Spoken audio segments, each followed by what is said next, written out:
बहुत दिनों से मैंने कुछ बोला नहीं, तो जो नए जुड़े हैं वो सोच रहे होंगे 108 कुटिया क्या है। तो महाराज जी आप बताएंगे, आप 108 कुटियों में रह रहे हैं, तो 108 कुटियों के बारे में आपकी अपनी अनुभूति कैसा आपको लग रहा है? यहाँ क्या है 108 कुटिया? लोग जानना चाहते हैं 108 कुटिया क्या है। सर्वप्रथम क्योंकि ना ये आश्रम है ना ये मंदिर है, तो 108 कुटिया ये क्या है? सर्वप्रथम स्वामी जी के चरण वंदना करता हूँ, समस्त वैष्णव महापुरुषों के चरण वंदन करते हुए ये 108 कुटिया जो है ये कोई आश्रम व मंदिर नहीं है, ये है भजन स्थली, साधना स्थली जिसको कहते हैं, जिसके द्वारा यहाँ पर साधन करके सब अपना आत्मा की कल्याण कर सकते हैं और संत महापुरुष विराज करते हैं। साथ साथ यहाँ पर जो सेवा की, संत सेवा की जो परिस्थिति है, ये तरीका है, बड़े उत्तम प्रकार से है। और जो है इसके कोई संतों को किसी प्रकार की सेवा नहीं करना पड़ता है, बस भजन करे, बस केवल 24 घंटा भजन में भजन चिंतन कीर्तन का। और शुरू भी हो गया है, सुबह से शाम तक ऐसे समय बांधे हुए हैं जो पाठ पूजा कीर्तन में कोई समय खाली किसी के ऐसे पास खाली समय नहीं है, जो कहीं जाके थोड़ी देर बातचीत भी करने की समय नहीं। बड़ी उत्तम व्यवस्था है जो आज तक साधारणतः इस आसपास में देखा नहीं जाता। पाठ होते हैं, सत्संग होता है, कीर्तन होता है, राधा नाम संकीर्तन होते हैं, भक्तमाल गाथा सीरियल भी दिखाया जाता है, भक्तमाल के कीर्तन भी होता है, कीर्तन भी होता है।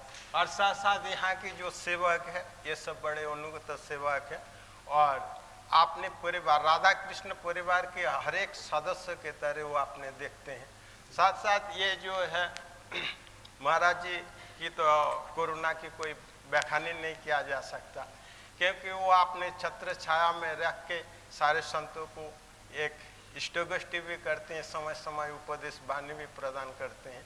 तो बड़े सुंदर, आज तक जो है ये ब्रज में भी ढूंढने से नहीं मिल रहा था, सो आज यहाँ पर बड़े बहुत अच्छा, बहुत अच्छा। हमको बड़ी प्रसन्नता हुई कि हमारे संत 108 कुटिया के बड़े प्रसन्न, और यहाँ सब संत महापुरुष विराजे हैं, सबको मैं प्रणाम भी करता हूँ। और अब यहाँ संतों की सेवा प्रारंभ हो चुकी है, संत आ चुके हैं। और जैसे कि अभी पूज्य श्री महाराज जी ने बताया कि सुबह से शाम तक समय का पता नहीं चलता, कभी कीर्तन, अब जप करना, अब सीरियल देखना, भक्तमाल गाथा, और अब सत्संग का समय, अब गोष्ठी का समय, अब राधा नाम कीर्तन का समय। तो ये इतना ऐसा मतलब दिनचर्या बन गई संतों की कि बात करने का भी समय नहीं है। बहुत अच्छा 108 कुटियों में संत रहे, तो मैं बताना चाहूँगा। हाँ, इससे पहले हमारे राधाशरण जी बताएंगे 108 कुटियों के बारे में। आप रह रहे हैं कितने महीने से यहाँ, तो यहाँ के बारे में कुछ बताएंगे हमारे टीवी के दर्शकों को। सर्वप्रथम पूज्य श्री महाराज जी के चरणों में साष्टांग दंडवत प्रणाम, साथ ही सभी वैष्णव वृंदों को भी दंडवत प्रणाम। महाराज श्री अभी जब से जन्मोत्सव हुआ है, तब से आपने मुझे यहीं की सेवा लगाई है कुटिया की, तब से मैं यहीं संतों के चरण सानिध्य में हूँ। तो लगभग यहाँ से आप जब कथा में बाहर निकल गए यहाँ जन्मोत्सव के बाद, कम से 20-21 दिन बाद, तो आपका फोन आया था, तो आपने कहा था कि आपका मन लग रहा है कि नहीं लग रहा है। तो आपके बिना तो मन नहीं लग सकता, लेकिन फिर भी इन संत महापुरुषों के चरण छाया में रह के वही अनुभूति होती है जैसे मैंने आपके चरणों में रह रहा हूँ। क्योंकि सब महान संत है, सब परम विद्वान है, और ठाकुर जी की लीला कथा कहते हैं। सुबह 5 बजे से कीर्तन स्टार्ट हो जाता है महाश्री।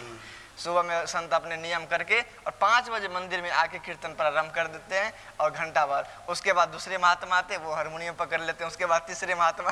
तो इस प्रकार से चलती रहती है, इतना आनंद आता है जो कुछ नहीं कह सकते। और सुबह सुबह फिर सारे संत प्रभात फेरी करते हैं, कीर्तन लेके सब राधा नाम, कोई हरे कृष्णा, कोई राम राम, कोई सीताराम की परिक्रमा। जी जी जी। तो सब चारों संप्रदाय का जो एक अनूठा संग्रह है ना, जैसे भक्तमाल में जंक्शन हो गया, जंक्शन। जी जी, जैसे नाभाजी ने एक भक्तमाल बनाई चरित्रों का, तो उसी प्रकार आपने कुटियों की माला बना दी है। 108 माला 108 माला बना दी है। तो वो फूलों की जो सुगंध है ना, अलग अलग पुष्पों की अलग अलग सुगंध है, तो उसे एक अलग महसूस होता है महाराज श्री। बहुत दिव्य वातावरण है।